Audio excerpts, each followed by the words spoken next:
Hey, good morning. My name is Christy Sharp. I'm the assistant principal at Singing River Academy in Goshen, Mississippi, and I'm presenting today on building a trauma-conscious classroom. So without further ado, let's get started. Using Google Meet to record this today, and you can share a screen using Google Meet. So I felt like it was so important to focus on how to build a trauma-conscious classroom because of the year that we've all had. Here's my information. You can review that later and don't hesitate to reach out to me if I can be of any help. My background is in special education. I've been an administrator now for a number of years. I'm the mom of 3 and I'm also a yoga teacher. So let's start with our greetings. Who are you? Where are you? Where do you teach? Type it in the chat. And yes, I am glad to be here presenting to you. Thank you to our team at PGSD for making this happen for educators across the nation. Let's start by looking at what is trauma. Trauma is an exceptional experience in which powerful and dangerous events overwhelm a person's capability to cope. So that has to do with the person's perception of an event sometimes, but that's the definition that we're going to be looking at. So trauma could be anything that negatively impacted someone, and we'll look at the effects of how it affects the brain and the nervous system. So the brain can basically be thought of in these 3 parts. This isn't exactly where all of these parts are located, but loosely. So the red zone is the automatic nervous system. That's your heart rate, your breathing, your blood pressure, all of those things. The yellow zone is the brain's emotional brain, the amygdala, the hypothalamus, the hippocampus. Those send us danger signals, which tell us a lion's coming, run. Those are our survival areas of the brain. I always think about my friend Amy, who can be a little excited and fearful for the amygdala, like, what's that? Did you hear that? That fear, worry, anxiety. The hypothalamus is another part that regulates the stress hormones in our bodies. So cortisol, adrenaline, norepinephrine, all of those things getting dumped into our system create this hyper awareness, which help us survive, but don't work so well in the classroom when a kid is experiencing that. And then there's the green zone, which is our thinking brain. That helps us to solve problems, answer higher order thinking questions, also act creatively. When we are calm and soothed, we can function in the green zone in our thinking brain. And we also have 2 areas of the autonomic nervous system. There's the sympathetic nervous system. That is the system that promotes arousal, fight, or flight. We see a lot of kids falling into this area of their brain, and I like to think of it like they need sympathy. And that's how we know if someone is in the sympathetic nervous system, is that they need sympathy. They're in pain, they need help. They are either fighting or they're running away. And that often leads educators to think we need to correct and punish, but what we really need to do is be sympathetic and then activate the parasympathetic nervous system, which allows the system to rest, digest, and repair.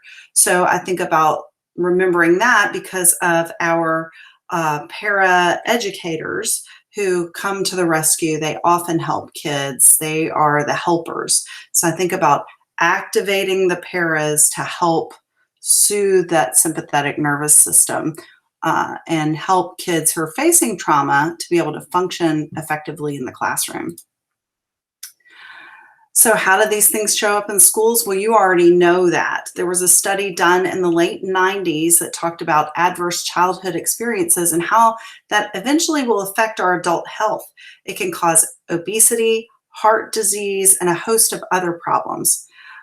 In the classroom, it shows up with kids in fight or flight, They're fleeing the classroom. Sometimes we've had a rise in kids who are experiencing selective mutism. They won't speak to certain people. It can be aggression, silliness, sleeping, refusing to cooperate, and even refusing help. So sometimes we have the counselor who'll show up to help, and the kid doesn't want anything to do with that.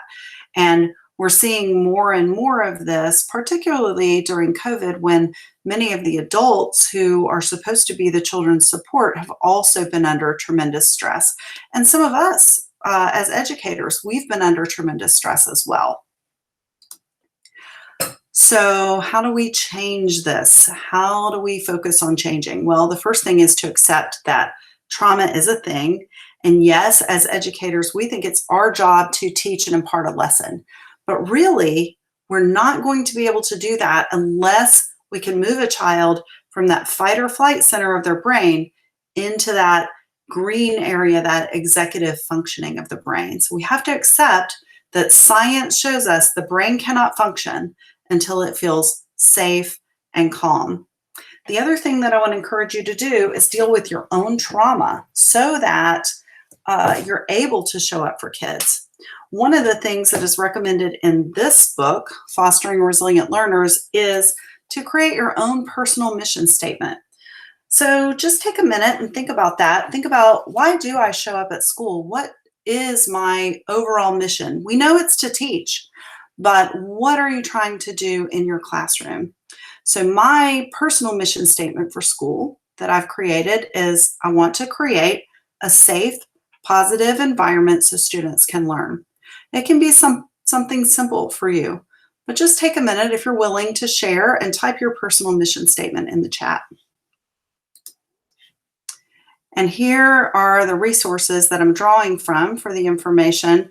This crash course thought cafe, you guys, is amazing. It shows so many videos and how the brain works. If you're interested in brain research at all, that YouTube channel has some amazing videos that you want to check out. Communication and connection.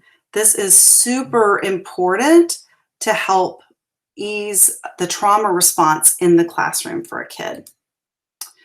And all of the songs that I'm sharing with you today come from this Brain Boogie Boosters. So years ago, when I was a special education teacher in the classroom, I was introduced to Dr. Becky Bailey, Conscious Discipline, and this group, the Learning Station, did a lot of these transitional music and movement songs for her program. And they work with adults, they work with kids, they work with everyone. Everyone loves them. So what I'm going to encourage you to do right now is, wherever you are, stand up for a moment. And let me just move it to the fun part, because when we work with kids, if we can get them engaged and doing something fun, that moves them from that fight or flight part of the brain, let me adjust my camera a little bit, to the executive functioning part. So this is called Watch Me Listen. We're just going to play a little clip, and I invite you to stand up and do the clapping with me. It's going to get your brain engaged as well. See how you feel right now before? Maybe a little grumpy. I've been sitting in front of the computer too long. And then after. All right. Watch me listen. Watch me pay attention. Watch this cool clapping game invention. Right, right, left, left, both, knees, knees. Right, left, right. 3 high fives, please. So I totally messed that up. However, you see that it just injects a little bit of fun. The song goes through it 3 times, and then by the 3rd time, I don't care who you are, adult, kid, you're just going, yes, I got it. So it's something fun to do as a transition, moving from activity to activity. The thing to do is to make social emotional learning a daily practice in your classroom. It has to be integrated into everything. Kids arrive with whatever baggage that they have from home. Maybe their day went roughly. Their mom was yelling at them to get out the door. Then somebody was mean to them on the bus, and then they arrive at your class and you want them to do the bell ringer. We can't do that until we reset them. So here are some activities that are really, really important to help kids shift from whatever trauma they've endured and whatever aggravation they've endured. Sometimes it's not so much a trauma that they went through in the morning. It's maybe they went through a trauma 3 weeks ago, 3 years ago, and their brain is still functioning in that hyper emotional way. So creating daily rituals and check-ins, little greeting. You can have that as a student job, kid stationed at the door, greeting all the classmates, some with a fist bump, some with a jazz hands, whatever you think would be fun and exciting, and allow the kids to be creative. But you're going to want to create multiple connections for students. Some kids, those tougher kids, you might want to have them checking in with the counselor every day, or maybe they love the custodian and they want to go around and help pick up the breakfast trash with the custodian and then start their day. Whatever it is to be creative and allow those kids connection with another positive adult in the building, that's going to be helpful for them. Above all, kids can tell if you're genuine and if you're empathetic. And so trying to bring that in the morning means that we're going to have to make sure that we are ourselves in a positive social emotional learning state so that we can give that to our kids. All righty, next slide. All right, clearly communicate expectations. Make sure that when you are communicating that we use positive language. So we want to tell kids what to do instead of what not to do. So instead of don't run, we say walk. At our school, we say Gators walk with pride and purpose. One of the other things that we do is we use a chant or a cheer to gain group attention. So at the beginning of the year, we go over this in classes, in assemblies. We couldn't do it last year, so we had to do it through video meetings. However you do it, but make sure that you teach it. We are the Gaucher Gators, so we say Gators, Gators, and then the kids say chomp, chomp. Everyone falls silent and they come to attention. And that helps us have a way to bring a large group of kids to attention so that we can give directions. Oftentimes when kids are non-compliant and they're responding in a defiant, disrespectful way, teachers tend to fill that up with words. Now, I have already told you 30 times. I told you 30 minutes ago that I need you to sit down. I told you 10 minutes ago not to bother Susie. I told you. Instead, when a child is non-compliant, practice, practice, practice, teachers, shortening your commands. Instead of going through all of that, tell the child exactly what you need them to do. Sit here. And then they still don't comply, and you go over and you're checking your own tone, your breathing, making sure that your emotional skills are in place, and you're saying, sit here. You might pair it with a hand signal, sign language, and you're just going. So using less verbal directions is so important. The reason is because the hippocampus, when it is overstimulated and poured full of those stress hormones, we stop processing language. And so our memory is failing. We don't remember what we're supposed to do. If I'm in a heightened state of anxiety, I cannot access the frontal lobe of the brain as easily. So using less words is going to make a person less likely to fall into that fight or flight mode. It's going to help them access that calm part of the brain. And the other piece that is huge in conscious discipline is using noticing language. You can use it positively or negatively, but what you're doing is you're looking at a person and you're noticing them. You're noticing the positive. You're noticing, if you're noticing the negative, you say, I notice your face looks frowny. Are you okay? That gives the child a moment to reflect without, what's wrong with you? It's just noticing language which affirms the kid, like, oh, someone is paying attention to me. Someone cares. So here are the 6 steps of crisis communication. And that is from that first book that we went over. You need to listen to children, reassure them, validate. So that would look like this. A kid is telling you a big story, and you might feel aggravated with the kid because you saw them with your own eyes horse playing, smacking Johnny in the back of the head, and he's telling you a big story. The important part is to remain silent, listen, reassure, say, I hear you. I hear that you're telling me you didn't smack Johnny. Validate. I understand you and Johnny have a playful relationship. Respond. Hitting is not allowed in our classroom. We have a safe space here. It is not allowed under any circumstances. Repair. Talking about what can you do to fix this situation. Most of the time the kids know in a horse playing they're going to go over and apologize. And then resolve.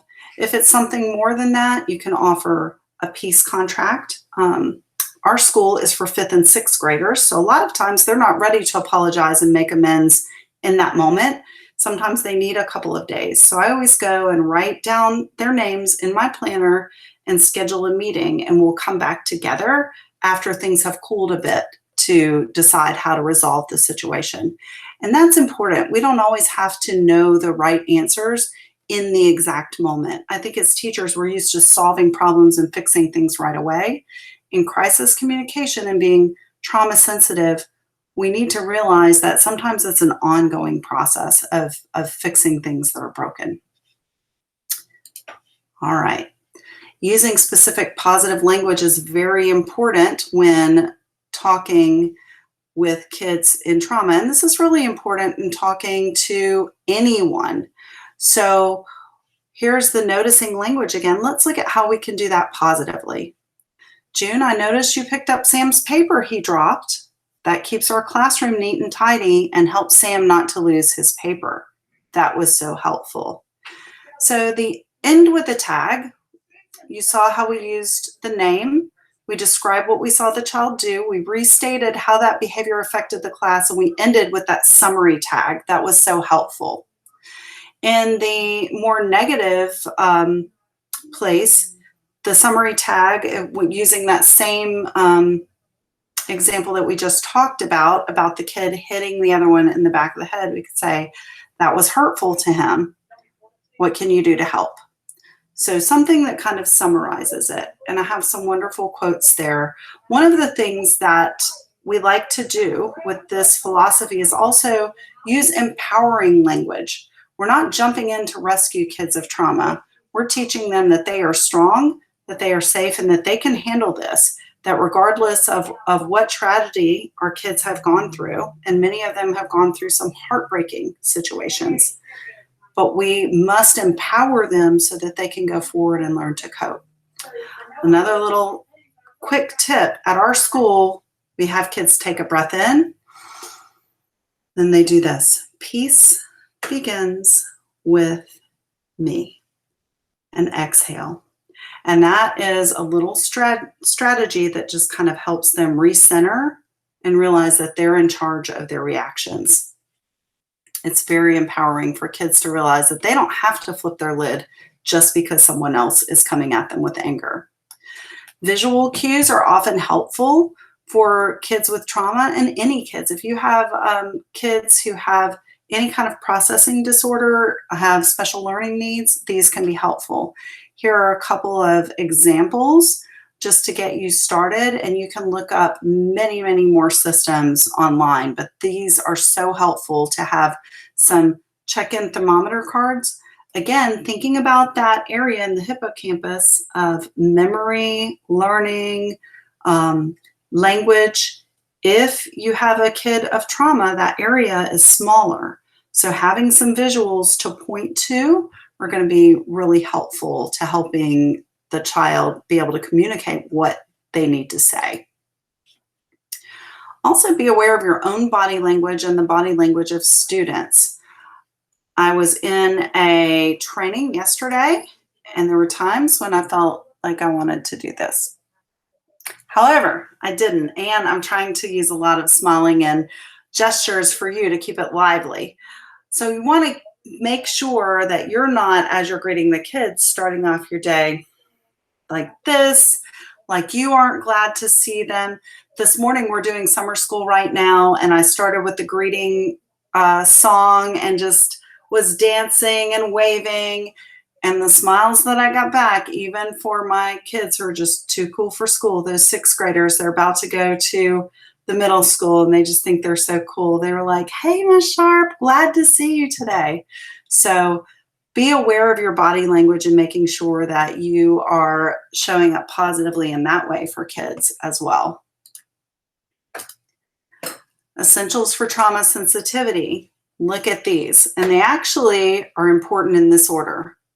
We have to create safe, connected environments in which kids can emotionally regulate before learning can happen. And this book right here, Building Trauma Sensitive Schools, amazing for explaining some strategies that we can do this. But remember, no learning can happen until we've set the tone and kids feel safe and like their emotional needs are met. This is an interesting little slide looking at these character types. We all know that we have these character types as teachers in school. We have these character types as kids in our classroom, and each of us come to different situations as one of these character types. So looking at that list, am I the chaotic one, the one that's not organized? Am I the dramatic one who's gossiping about a situation instead of trying to solve it? Am I the controller? A lot of times I'm the controller. Am I the perfectionist? That might be me too. Am I the pleaser, or am I constantly talking? Seems like that right now. Or the isolationist, where I'm trying to be a one-man show. Think about your character type, what you mainly bring to the school environment, and then think about how you can use your own personal communication style to help kids in a crisis. Sometimes being the controller is going to help a kid. It's going to give specific directions, line up here, move, it's a fire drill, voices off. So all of these different character types that are found in schools can be helpful to kids in a traumatic situation. It's just a matter of thinking about your communication style and how to use that. So type it in the chat right now. Which one do you think you are? Which one would you like to become? Again, going back to that mission statement that we created in the beginning. Here are some more resources for you. We talked about those. This other crash course video, Feeling All the Feelings, excellent. Make sure that you check that out. It has some interesting information, and you can share any of these videos with your kids as well and talk to them about building a trauma conscious classroom. All right, some strategies. And now here we are. We're breaking up the training a little bit with a little more movement. So we're going to do the wrong one. Brain boogie boosters. Stand up. Stand up. I know you guys think I'm probably strange. Left arm across your chest.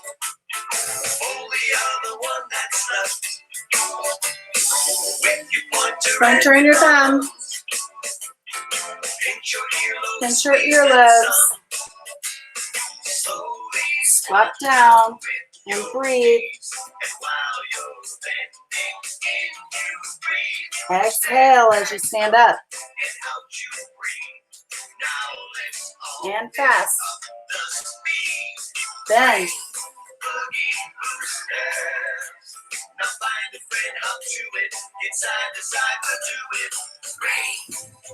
All right, just a little bit of fun there. These are fun activities, and again, you'll have access to this presentation so you can check out the music and see which ones are going to work for you. And there are a ton of brain break videos on YouTube that you can access as well if you don't like these. All right.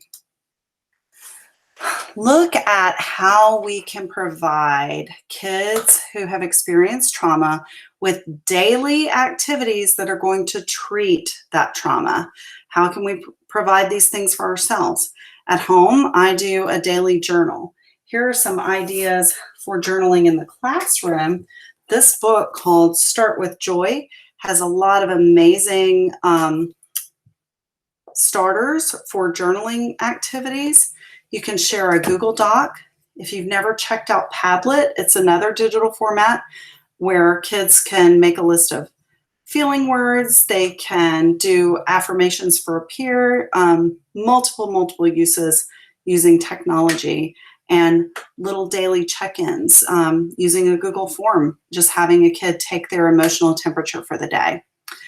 Also, integrating movement, any kind of yoga poses you can do, and then mindfulness with the breathing, bringing kids back into their body. If I have a kid having a meltdown, I had a kid this year having a panic attack.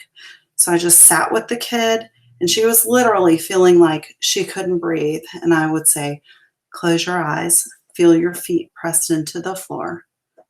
How do your knees feel? How does your belly feel?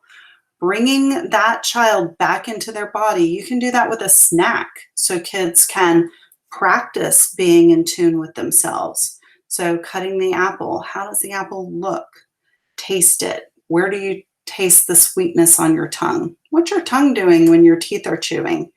Asking any questions like that that are going to bring the kids back into the present moment takes them out of any trauma event that they might be re-experiencing or thinking about.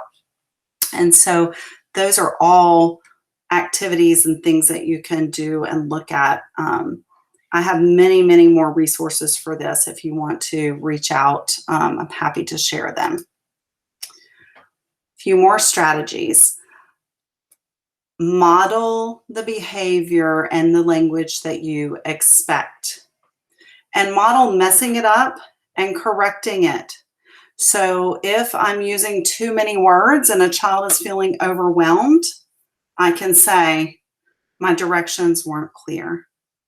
Sit here. I'm redirecting myself too and treating my own, I'm activating my own parasympathetic system so that I can be there for kids.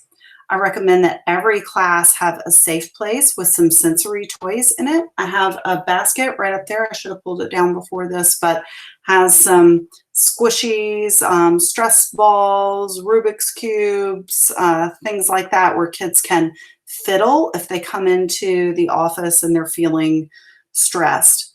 Also, I have a little, this is just a rock that a kid gave me. It's bumpy on one side and kind of smooth on the other. And I fool with this all day long, I can't tell you.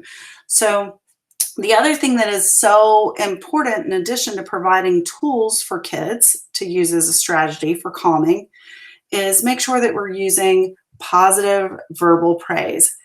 We're offering twice the verbal praise that we would as a correction. So if we find ourselves constantly fussing at the kid who has attention deficit disorder, sit down, move here, stay out of that. We need to be saying, I noticed how you lined up. You gave Sally a turn. Thank you for being helpful. Thank you for thinking of Sally. We are offering that positive praise twice as much as verbal correction. And that's very difficult to do when you have a kid that requires a lot of attention and a lot of correction. I usually keep track of that for myself by making a tally list to see how often am I correcting, how often am I positively reinforcing. Integrate brain breaks throughout the day. I recommend doing that with music, movement, breathing. Sometimes if kids are out of hand in the hallway, I'll go out and do a yoga pose with them. We'll do tree pose and stand on one leg. So anything that you can do to shake it up and get them back into their bodies, their own self, and they're in this present moment. The other hugely important thing for kids with special needs and kids who've experienced trauma is that you must plan for schedule disruptions. Kids of trauma like consistent scheduling and they like to know what to expect. So any of these activities that are happening on this side of the presentation, make sure that you're going over that consistently about what is the expectation. All right. Whether we like it, whether we don't, we've got to keep track of all this, of the interventions that we're doing and of how we are intervening with kids who maybe have not just the ones who've experienced trauma and they're hanging in there and they have an upset once in a while, but we've got kids who are having daily, sometimes several times a day situations. So you're going to want to have a sign-in log for cool down time. Maybe you're keeping a tally chart on how many times the kid has to go to the cool down room or cool down area in your room, the safe place. You can use Google Forms for that.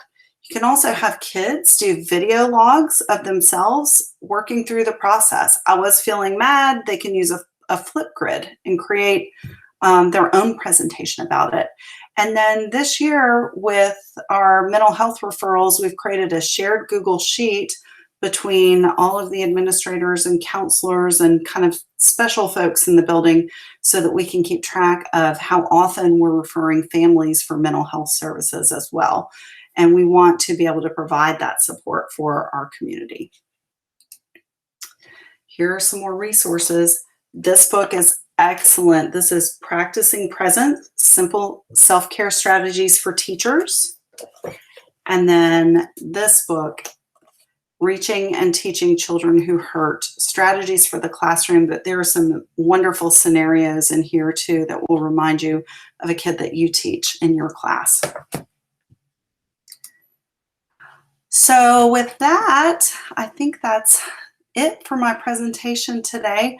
Please don't hesitate to reach out if I can be helpful in any way. We want to help all of our kids across the nation to deal with whatever trauma they're facing in a positive way and walk out of your school a little more empowered with some tools to handle themselves as they grow and become adults. We know that these are the kids that are going to be taking care of us when we're older. So let's build some trauma-conscious classrooms and let's build some kids with positive skills for self-regulating. And have a great day. Enjoy the rest of this tech camp.